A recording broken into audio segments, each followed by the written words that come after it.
బోయిన్పల్లిలోని NIMH ముందు bus shelter, toilets ఏర్పాటు చేయాలని దివ్యాంగుల ప్రభుత్వాన్ని కోరారు.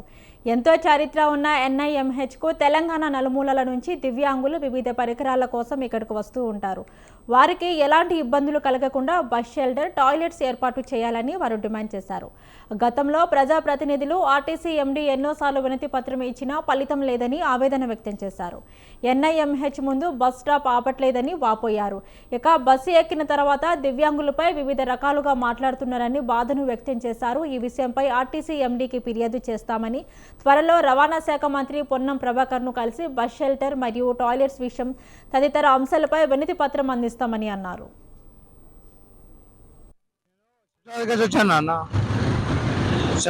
వచ్చాను నేను ఓల్డ్ బోయిన్పల్లి. ఇది ఇక్కడ బస్ సెంటర్ ఇంత ముందుకు ఎన్ఐహెచ్బి అంటే మెంటల్ వాళ్ళు, ఇట్లా పిచ్చోళ్ళు, మాటలు రాని వాళ్ళకు ఇక్కడ హాస్పిటల్ ఉందన్నమాట. చాలా మంది వస్తాం ఇక్కడికి. ఎంతమంది ఎత్తమంటే బస్ స్టాప్ ఉంటే ఇక్కడ బస్ స్టాప్ ఉంటే కానీ ఇప్పుడు బస్ స్టాప్ లేదు, ఏం లేదు.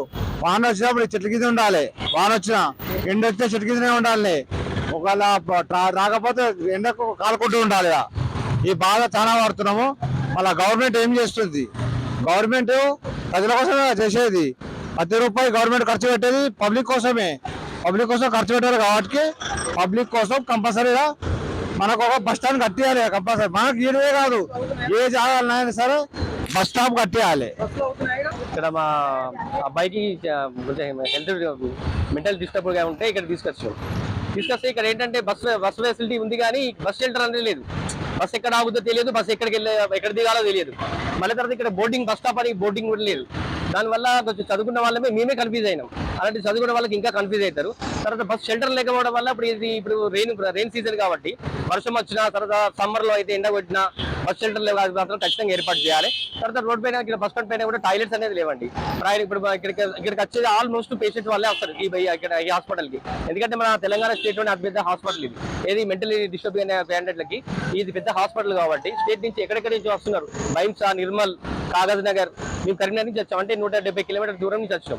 అంటే ఇక్కడ లోకల్ వాళ్ళు ఎంతమంది వస్తారు ఇక్కడికి? నాన్ లోకల్ వాళ్ళమే ఇంతమంది వస్తున్నాం. నాన్ లోకల్ వాళ్ళు ఇంకా దగ్గర డైలీ ఒక 500 మెంబర్స్ వస్తారు ఇక్కడికి. అలాంటి వాళ్ళ కోసం ఇక్కడ బస్ షెల్టర్ ఇది సికింద్రాబాద్కి వెళ్తుంది అని చెప్పే వాళ్ళు కూడా లేరు. తర్వాత టాయిలెట్స్ మాత్రం డిఫరెంట్ గా ఏర్పాటు